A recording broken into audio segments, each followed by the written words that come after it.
Hello and welcome. I'm Ijoma Onyato. Tonight, the President, Muhammadu Buhari, fires EFCC boss Ibrahim Lamorde, replaces him with ACP Ibrahim Magu. INEC board inaugurated by the President, members asked to ensure conduct of free and fair elections. Controversial former Niger Delta Minister Godsday Orubebe appears before Code of Conduct Tribunal. And Myanmar's opposition party gravitates towards victory in the first openly contested national election in 25 years. And on business news tonight, the Securities and Exchange Commission steps up compliance of corporate governance codes.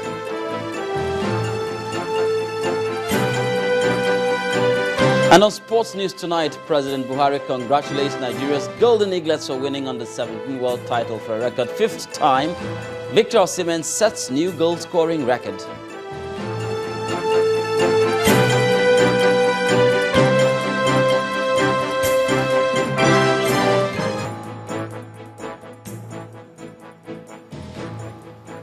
There is now confirmation from the presidency that the chairman of the Economic and Financial Crimes Commission, Ibrahim Lamorde, has been sacked. In a 2-paragraph press release signed by the Special Advisor to the President on Media and Publicity, Femi Adesina, the President explains that Mr. Ibrahim Mustafa Magu is replacing Mr. Lamorde as the acting chairman of the Economic and Financial Crimes Commission. Mr. Magu, who is an Assistant Commissioner of Police, was one of the deputies of the former EFCC chairman. Mr. Adesina explained that Mr. Lamorde is proceeding on terminal leave with immediate effect. Mr. Lamorde was earlier today cited at the Villa for what's believed to be his final meeting with President Muhammadu Buhari as the chairman of the commission. The former EFCC boss was appointed as acting chairman of the agency in 2011 and was confirmed as chairman by the Senate in February 2012. He took over from a former EFCC chairman, Farida Waziri, and prior to that, he served as director of operations of the EFCC. While the former minister of the Niger Delta, Mr. Godsday Orubebe, has been arraigned on charges of non-declaration of assets and receiving 70 million naira as bribe in return for the award of contracts while in office. His trial was, however, stalled as the prosecutor told the tribunal that he is not ready with his witness. According to the prosecutor, he would require time to present all his witnesses before the tribunal. He therefore asked for a 2-week adjournment to enable him open his case. Our correspondent, Amaka Okafo, reports. Supporters of the former Minister of Niger Delta, Mr. Godsday Orubebe, at the Code of Conduct Tribunal, solidarizing with the former minister who is standing trial on 4-count charges of non-declaration of assets and bribery. Inside the courtroom, the former minister seated calmly with other supporters and relations. When the 4-count charges filed against him by the prosecution was read to him, the former minister pleaded not guilty. With his plea taken, the tribunal chairman called on the prosecution to open his case, but the lawyer informed the tribunal that he was not able to commence trial because his witnesses were out of town. He asked for a 2-week adjournment to enable him assemble his witnesses. The trial judge granted his request and adjourned the case to the 26th of November with a stern warning to the prosecution to ensure that its house is in order before approaching the tribunal. He warned that the trial must commence on the next adjourned date. Today we were ready to proceed, and that they are not ready to proceed after the heavy weather made out of this case about 10 days ago. One could feel easy to say that probably the allegations are not real. Reacting to the proceedings, the man in the eye of the storm expressed surprise that the prosecution was not ready to proceed with his case, but says he is ready to stand trial and absolve himself of all the charges against him. Well, I expected that they served me the notice, and I personally signed for it, because I know what I did as a minister, and I know myself. And so I thought that they were going to be here so that we can start this case today and finish it today. My team was ready, but unfortunately they are not ready.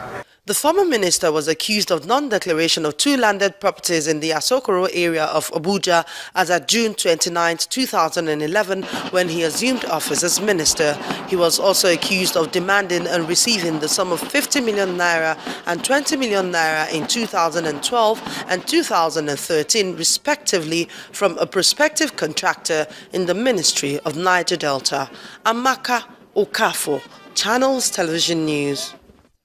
The former National Security Advisor, retired Colonel Sambo Dasuki, has dragged the Department of State Services to court to protest his continued detention. Colonel Dasuki is asking the court for a mandatory order directing the DSS to remove all human and non-human barricades laid around his residence. He says this has hindered the accomplishment of the orders of the court, which gave him permission to travel abroad for medical attention.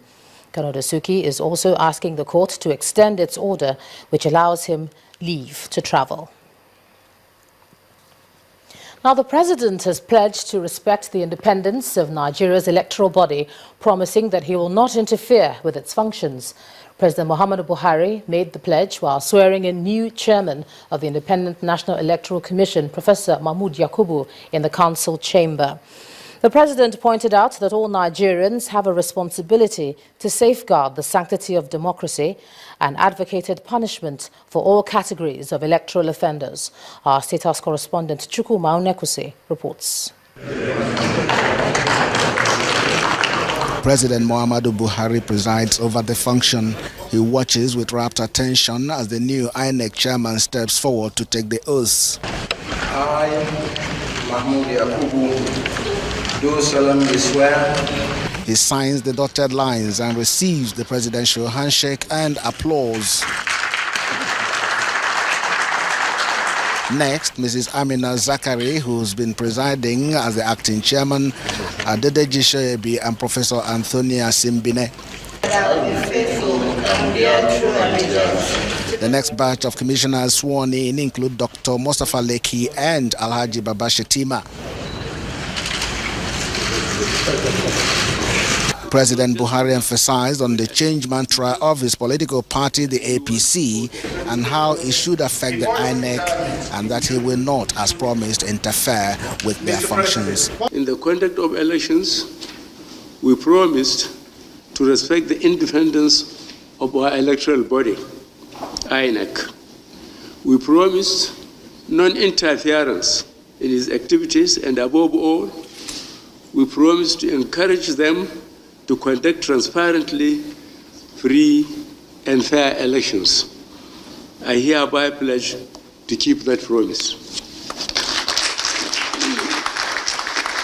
The president is also concerned with what happens at the state and local governments and called on the electoral bodies not to subvert the wishes of the people.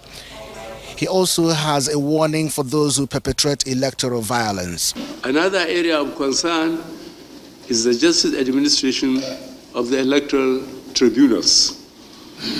It is long overdue that our justice system addresses these shortcomings.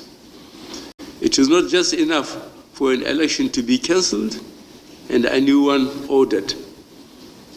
It would be much better if all those actions or inactions led to the cancellation of such elections to be investigated, and if culpable, prosecuted, whether they are individuals as candidates or party agents, institutions such as political party, electoral body, or public officers as electoral staff or security agents. Similarly, perpetrators of electoral violence and thuggery should not be spared. In his response, the new INEC chairman, Professor Yakubu, pledged a commitment to the discharge of his duties, promising not to fail the nation. On behalf of myself and members of the Commission, Mr. President, we pledge our commitment to the discharge of our responsibilities without fear or favor. Free, fair, and credible election is at the heart of our nation's progress and stability. we shall not fail the nation. The swearing-in ceremony attracted family members, friends and well-wishers, as well as some of the major gladiators in the Nigerian political scene, including the Senate President and the Speaker of the House of Representatives. The message they heard today is very clear what the job INEC has to do. And I think they gave a good outing when they came for the screening. Some of us are confident that, led with the chairman, they should be able to do what is required to take us to that level of having to have credible, free elections, and that people will be proud of them and say yes. Because once you have elections that are credible, it's easier for the democracy to be sustained and to be stable. The new INEC chairman has pledged to maintain the very high standards set by his predecessors. He has the elections in Kogi and Bayelsa State as a litmus test to that pledge. Chukwuma Onwekusi, Channels Television News. In part 2, after the break, Ekiti State Governor Ayo Fayoshi picks holes in the Taraba Tribunal judgment. That's in a moment. Do stay with us.